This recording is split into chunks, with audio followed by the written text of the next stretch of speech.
All right, guys, this is module 5C homework, and we're going to do only the highlighted problems. So starting with numbers 3 and 4, where you are asked to identify each as an equation, expression, or inequality. And I want to first tell you what each of those three things are. The equation has an equal sign.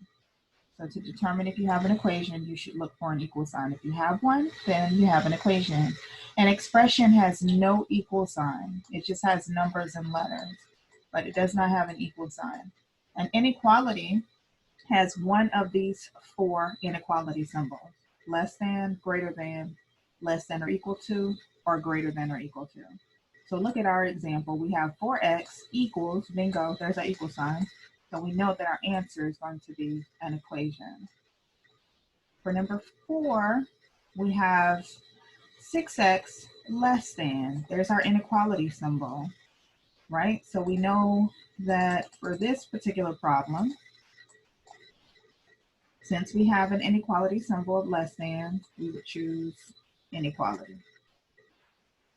Now moving on to number 6.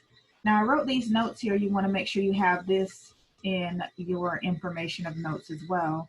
And that is to know when we use parentheses and when we use brackets.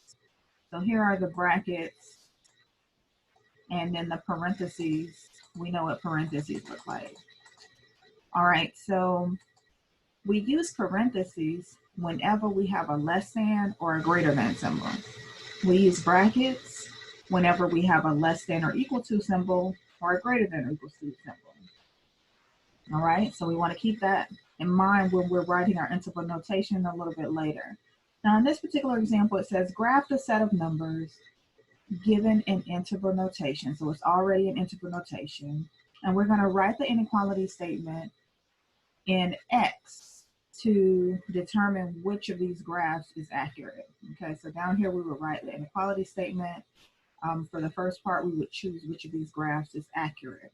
Now we have negative infinity in parentheses, comma, -9 close parentheses. So already, because we have parentheses, we know we should be using either the less than symbol or the greater than symbol. We just determine based on the direction of our infinity. So look, negative infinity right here, what that means is that this graph continues on and on in the negative direction. So we're looking for one of these graphs with parentheses at -9, and we should have a graph that continues on and on forever in the direction of negative, right? And that's to our left, so that will be letter A. Okay, only letter A and letter D have parentheses, but for number D or letter D, you're shading in the positive infinity direction, so this would be positive infinity. Shading to the left represents negative infinity. So that just means the graph continues to go on and on forever, and that X could be any number that's less than -9. So we would choose letter A. Why? Because our interval notation here, or our parentheses, is showing us -9 as our starting point, and then we shade in the negative direction for the rest of the graph. And that's what we have, an arrow shaded in negative infinity, in the direction of negative infinity. Now, how do we write this in terms of X and in interval notation? We write X, and look at the direction that we're shading. Remember, it's negative, right? So X could be any number that's bigger than -9 or smaller than -9. To the left of -9, where we're shading, that will represent less than. So less than, X could be some number that's less than -9. And that will be our inequality statement for number 6. For number 7, we're asked to graph this inequality and write the solution in interval notation. All right, so let's look at this example. We have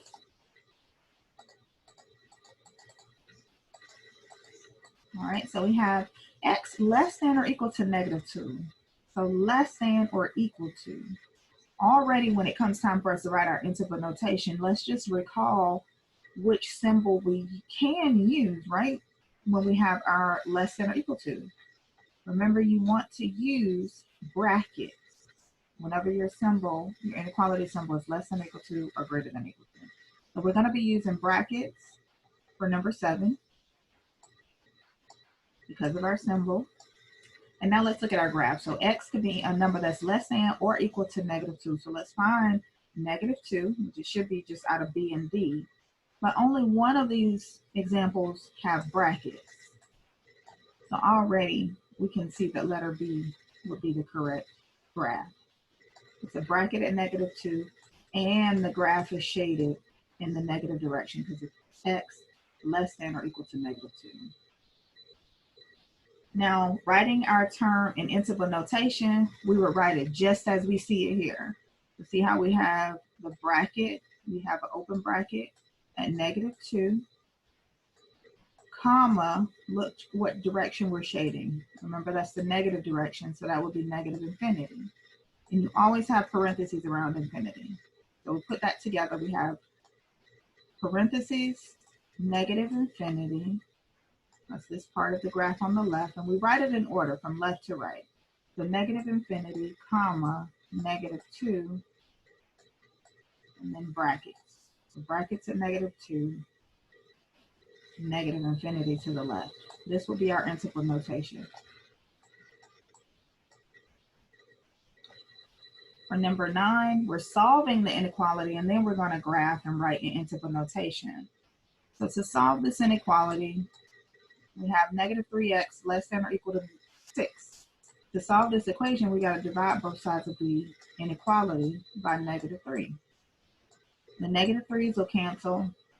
Now there's a rule when we're working with inequalities where if we multiply or divide by a negative number, we have to reverse this symbol. Now because we're dividing by -3, we have to reverse this symbol. It's converted from less than or equal to greater than or equal to. And 6 divided by -3 is -2. So this is our solution, x greater than or equal to -2. So we're finding the graph that shades in the positive direction. Look at this arrow. Can you see how this arrow is pointing to the right?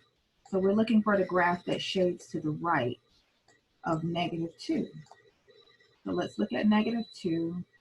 We have -2, all of them have -2 actually, but only 2 of them, C and B, shade to the right. We just have to determine whether we use parentheses at -2 or a bracket at -2, like letter C. Now look at our symbol to help us determine. This is our symbol, and remember when we have less than or equal to, we use bracket. So the correct answer would be letter C. Now when we go to write interval notation, this time our -2 and our bracket is on the left. So we write bracket -2, comma, and we're shading to the positive direction. So it should be positive infinity, parentheses. So you always use parentheses for infinity. This will be our interval notation.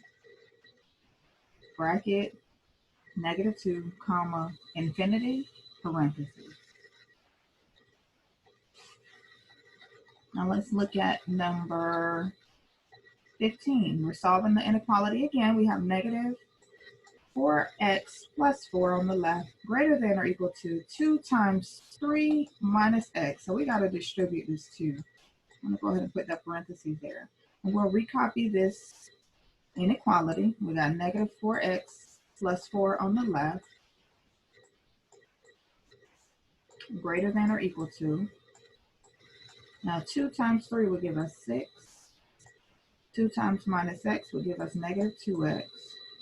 Now let's combine any like terms that we can combine. In this case, our terms that we can combine are on opposite sides of the inequality. We're going to add 2x so we can move the 2x from the right side of the inequality over to the left. Add 2x.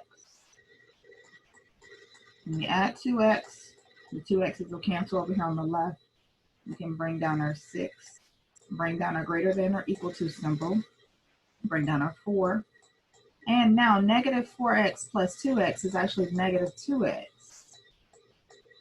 And that was a positive 4.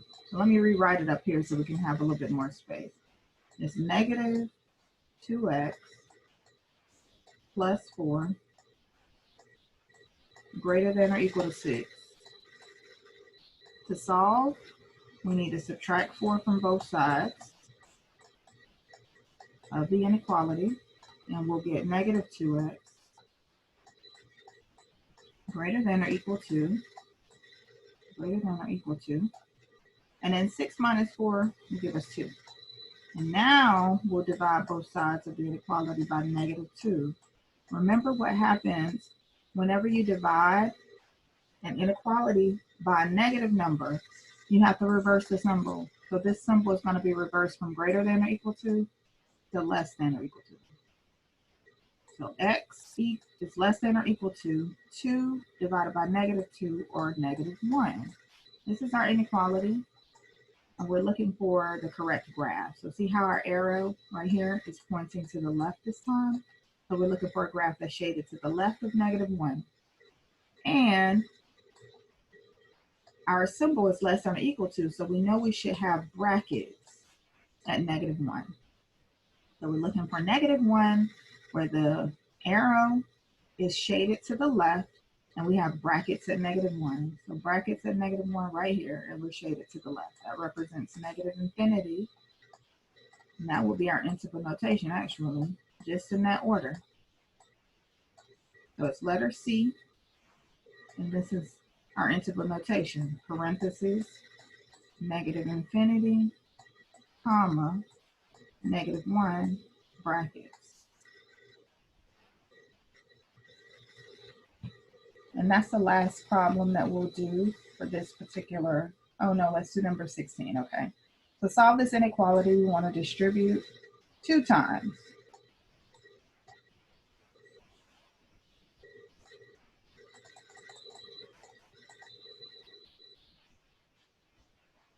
And we're distributing 8 times 3x, 8 times 1. That gives us 24x minus 8 less than or equal to 4 times 4x, that'll be 16x, minus 6 times 4, or 24. And then let's combine like terms. So we'll bring the 8 over here to the right side of the inequality, add 8. We'll bring the 16 over to the left, so we're going to subtract 16x. And let's see what we're left with after we combine those terms.